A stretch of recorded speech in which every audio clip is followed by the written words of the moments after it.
விதியில் மாற்றங்கள் ஏதாவது வர வாய்ப்புண்டா? பல பேருக்கு இந்த சந்தேகம் வரும். விதி மாற வாய்ப்புண்டா? அல்லாஹ் சுப்ஹானஹு வ தஆலா எழுதி வைத்த விதி இருக்கிறது, லவ்ஹுல் மஹ்ஃபூஸ், கிதாபும் முபீன், உம்முல் கிதாப். அந்த விதியில் ஒருபோதும் மாற்றங்கள் வராது. ஏனெனில் என்ன நடக்க போகிறது என்பது அல்லாஹ்வுக்கு தெளிவாக தெரியும். அல்லாஹ்வுடைய கல்வி விசாலமானது. அல்லாஹ் தவறான ஒரு விஷயத்தை என்ன செய்ய மாட்டான், எழுதி வைக்க மாட்டான். எழுதி வைத்து பிறகு அந்த விஷயம் நடக்காமல் வேறு மாதிரியாக அது நடந்து அல்லாஹ் சுப்ஹானஹு வ தஆலா அங்கு தன்னுடைய விதியை மாற்ற மாட்டான். அல்லாஹ் சுப்ஹானஹு வ தஆலாவுடைய கல்வி விசாலமானது. எனவே லவ்ஹுல் மஹ்ஃபூஸ் என்கிற அந்த விதி என்பது மாற்றங்கள் இல்லாத ஒரு விதி என்பதை நாங்கள் புரிந்து கொள்ள வேண்டும்.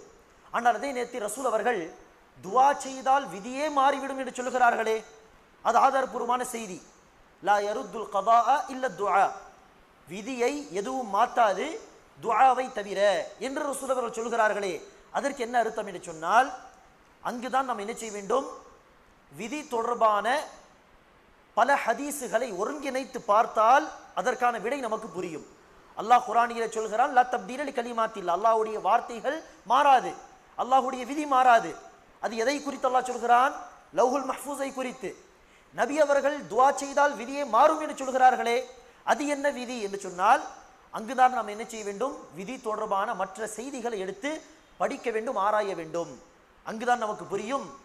விதியின் 3 வகைகள் உண்டு அல்லது 4 வகைகள் உண்டு. ஒரு விதி என்ன? லவ்ஹுல் மஹ்ஃபூஸ் என்கிற விதி. ஒன்று விடாமல் எல்லா விஷயங்களையும் அல்லாஹ் அதில் எழுதி வைத்திருக்கிறான். அதுதான் லவ்ஹுல் மஹ்ஃபூஸ். அங்கு மாற்றங்கள் வராது. விதியின் 2வது வகை என்ன? ஒவ்வொரு குழந்தை தொடர்பான விதி. இதை குறித்து ஏற்கனவே ஒரு ஹதீஸை நாங்கள் சொல்லியிருக்கிறோம்.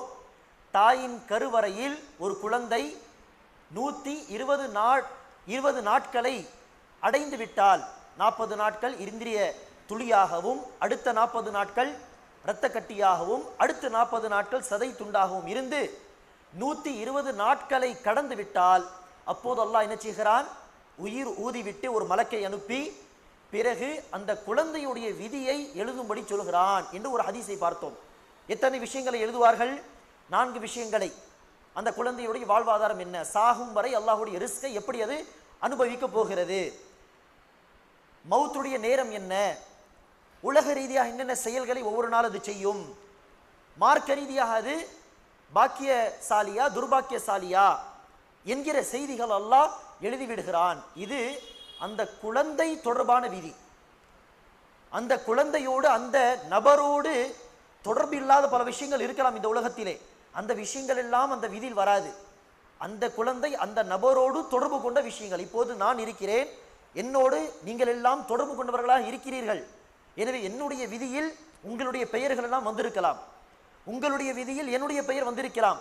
ஆனால் என்னோடு தொடர்பில்லாத பலர் இருப்பார்கள். அத்தகைய நபர்களை குறித்த எந்த ஒரு செய்தியும் என்னுடைய விதியில் வராது.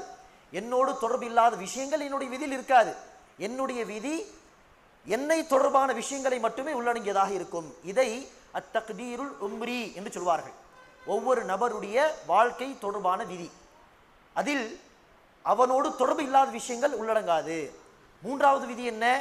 அத்தக்தீரு சனவி என்று சொல்வார்கள். ஒவ்வொரு வருடம் தொடர்பான விதி. இதை குறித்து தான் அல்லாஹ் இன்னா அன்ஸல்னாஹு ஃபீ லைலத்தில் கத்ர் என்கிற அத்தியாயத்திலே குறிப்பிடுகிறான். தனஸ்ஸலுல் மலாயிகத்து வர்ரூஹு ஃபீஹா பிஇذن ரப்பிஹிம் மின் குல்லி அம்ர்.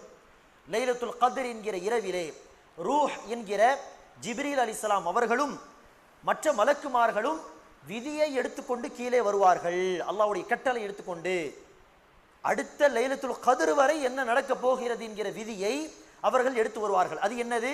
ஒரு வருடம் தொடர்பான விதி. அது நம்மை பற்றி உலகத்தில் என்னென்ன மழை எப்போது பெய்யும் அந்த செய்திகள் எல்லாம் அதில் வரும். இப்படி விதி என்பது பல படித்தரங்களாக பிரிகிறது, பல வகைகளாக பிரிகிறது.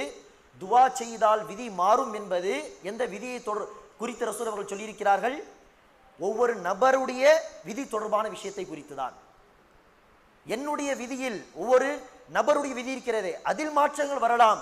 ஆனால் அந்த மாற்றம் எங்கு எழுதப்பட்டிருக்கும்? ஏற்கனவே அல்லவ்ஹுல் மஹ்ஃபூஸ் என்கிற விதியிலே ஏற்கனவே அது எழுதப்பட்டிருக்கும். எனவே விதி மாறாது என்று அல்லாஹ் சொல்வது அல்லவ்ஹுல் மஹ்ஃபூஸை குறித்தும், துஆ செய்தால் விதி மாறும் என்று ரசூல் அவர்கள் சொன்னது ஒவ்வொரு மனிதனுடைய விதி. கருவறையில் இருக்கும்பொழுது அல்லாஹ் எழுதுகிறானே அந்த விதி, அதில் மாற்றங்கள் வரலாம். ஏனெனில் அது மலக்குமார்களுக்கு அல்லாஹ் அறிவித்த ஒரு சில விஷயங்கள். மலக்குமார்களுக்கு அல்லாஹ் ஒரு விஷயத்தை சொல்லிவிட்டு அடுத்து அல்லாஹ் சுப்ஹானஹு வ தஆலா அதை மாற்றுவதற்கு ஆற்றல் மிக்கவன். ஆனால் அந்த மாற்றங்கள் ஏற்கனவே லௌஹுல் மஹ்ஃபூஸில் இருக்கும் என்பதை புரிந்து கொண்டால் முரண்பாடு இருக்கிறது என்று யோசித்து எந்த ஒரு செய்தியையும் மறுக்க வேண்டிய அவசியம் கிடையாது. இது விதி தொடர்பான ஒரு சில விஷயங்களாகும். இப்படி குர்ஆன் ஹதீஸ் இருந்து விதி தொடர்பாக என்ன ஒரு செய்தி நமக்கு கிடைத்தாலும் அதை படித்த உடனே, கேள்விப்பட்ட உடனே அப்படியே நம்ப வேண்டும்.